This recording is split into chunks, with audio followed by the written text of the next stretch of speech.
Jane, lindo, bom dia, paz, querida. Só fazendo um adendo ao que não precisa explicar, mas não para enriquecer o que já é rico demais, mas para fazer menção do sofrimento que nos constrange tanto. Na leitura que você leu, de Mateus 27,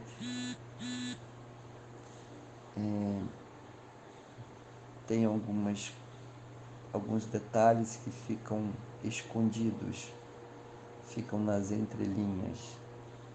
A partir do momento que Jesus é entregue para ser esbofeteado, ele passa por uma quarentena romana ou flagelo. A quarentena, ela era 39 chibatadas menos uma. Usava-se um instrumento, um chicote chamado azorrague. Esse azorrague continha 12 tiras e usava 2 algozes, um do lado e outro do outro. E essas 12 tiras eram repartidas em 6 tiras, tinham ossos de carneiro, e 6 tiras com pedaços de lâminas ou de ferro, né? Com 2 algozes. As chibatadas elas eram ininterruptas. Quando um descia, o outro subia a chibatada. Então, eram 39 sequenciadas.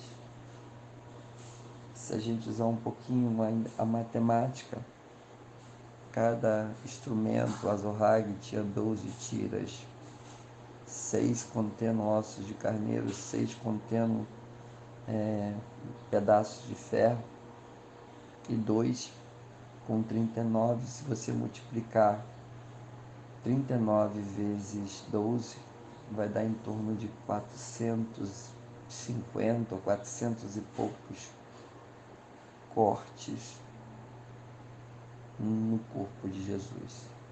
Isaías, tem um momento, Isaías 52, finalzinho de 52, se não me falha a memória, ele fala que o aspecto de Jesus ficou tão desfigurado que ele não tinha aparência de filho de homens.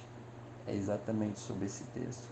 Parece que Isaías teve uma tela muito grande, muito limpa na frente dele, para escrever com tanta propriedade esse capítulo, ou essa parte da dores, da aflição do Messias. E muito bem falado por você, a questão também da bebida amarga, do que dão para ele, era para, segundo os estudos, diz que tinha mirra. E a mirra era como se fosse um anestésico, para ele não sentir dor. A cana que estava na mão dele, tem Apocalipse, se não me falha a memória, que ele não quebrará a cana trilhada. Essa cana foi usada para quando teceram a coroa de espinho na sua cabeça, que era feito de um ramo chamado acácia da Síria, com uns espinhos de 10 centímetros. Teceram essa coroa. A princípio colocaram na sua cabeça, quando eles estavam escarnecendo, antes dele ser levado para a crucificação. E botaram a coroa, quando estavam escarnecendo, salve, salve, o rei dos judeus. Tiram a cana da mão dele, que era como se fosse um cetro, né? Para um rei, o rei teria um cetro. Pegam essa cana, batem, dão uma pancada na cabeça dele. A coroa desce, fazendo tudo aquilo que deveria fazer, né? Furando sua parte frontal, descendo na sua testa, e o seu rosto na mesma hora incha, porque ele era 100% Deus, mas era 100% homem. Então ele sentia dor. Depois que deram essa chibatada nele, seu corpo em pedaços, enrolam ele de novo nesse plano escarlate. Quando eles tiram, como você cita no verso, de manhã cedo eles vão arrancar aquilo, aquele pano estava todo colado no seu corpo, pelo plasma do seu sangue, né? E tira aquilo, ele deve ter sentido uma dor descomunal, uma coisa incalculável. Aí ele sofre a questão da coroa. Da coroa ali ele parte. O patíbulo da cruz não era dele, Jane, minha querida, era de Barrabás. As medidas foram feitas para Barrabás, já estava furado. Então teve que ajustar. Ela não era, como se diz, plana, né? Ela foi talhada com qualquer instrumento, aquilo tinha ferpas. Ela não era muito pesada, não. Era só a parte de cima, porque a verga estava no lugar. Eles pregavam e colocavam o patíbulo da cruz junto à verga, só levava só a parte de cima, que era o patíbulo. E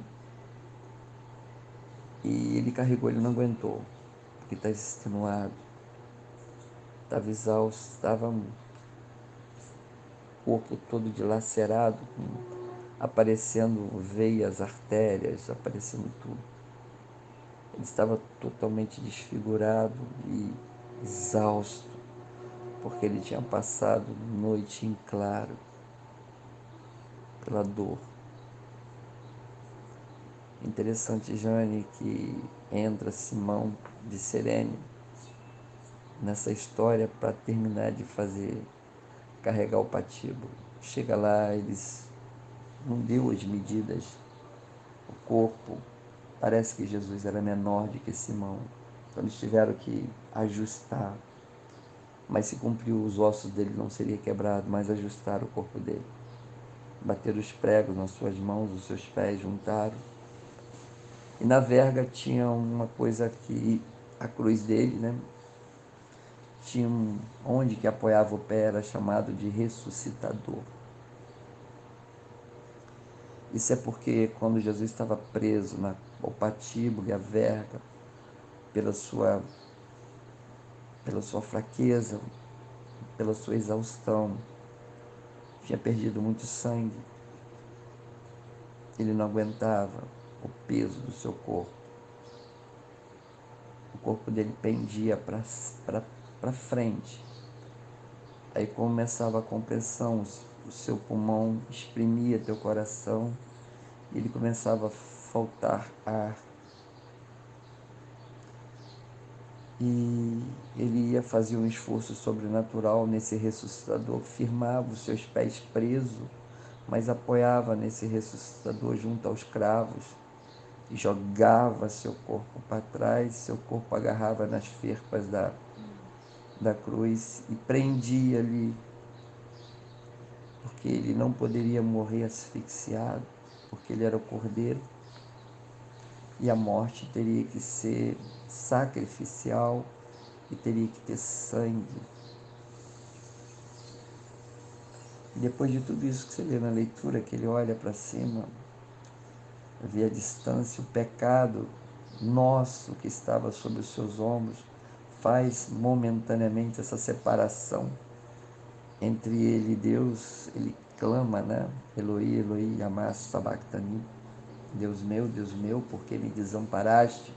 Salmos 22, o início do Salmo 22, Salmo de Davi, primeiro verso do Salmo, ele vai e se entrega à morte. Interessante que não fala, mas quando a gente lê, eu lembro muito bem como o pastor contou uma coisa para mim, que existia uma pessoa, e eu esqueci momentaneamente o nome dessa pessoa, ela tinha uma atribuição no Gólgota. Só para encerrar, para não ficar cansativo para você. Depois que ele se entrega, olha para o céu, clama, fala: está tudo consumado. Pai, em tua mão entrega o meu espírito. Se entrega e morre. Os soldados vão lá, não queriam confirmar a morte dele. Fere a sua lateral, enfia a lança, né? Onde sai água e sangue. Ele fala: morreu.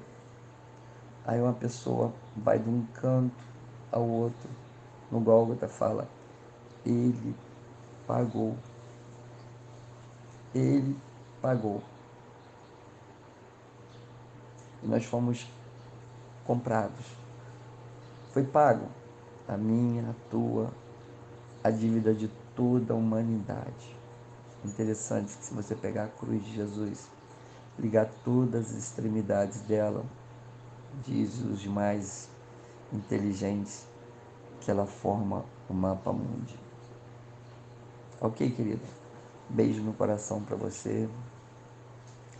Sexta-feira para a gente é um momento de dor que a gente sente que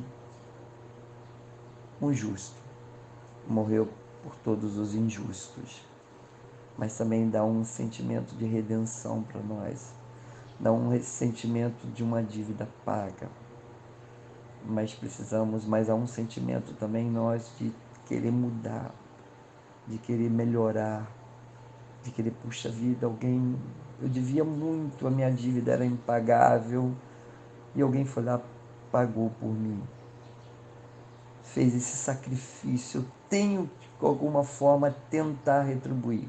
Nada. Qualquer coisa que fizermos não vai pagar. Não conseguiremos pagar nunca, mas pelo menos tentar honrar. E a palavra honrar, se você for procurar direitinho, é como pagar também. Querida, mais uma vez, beijo no coração, fica com Deus. Muito bom ouvir essa leitura nesta manhã, muito bom ouvir da forma como você leu, muito espiritual, tá? Beijo para você. Feliz sexta-feira. Feliz final de semana para você. Feliz Páscoa. Fica com Deus. Obrigado por essa leitura.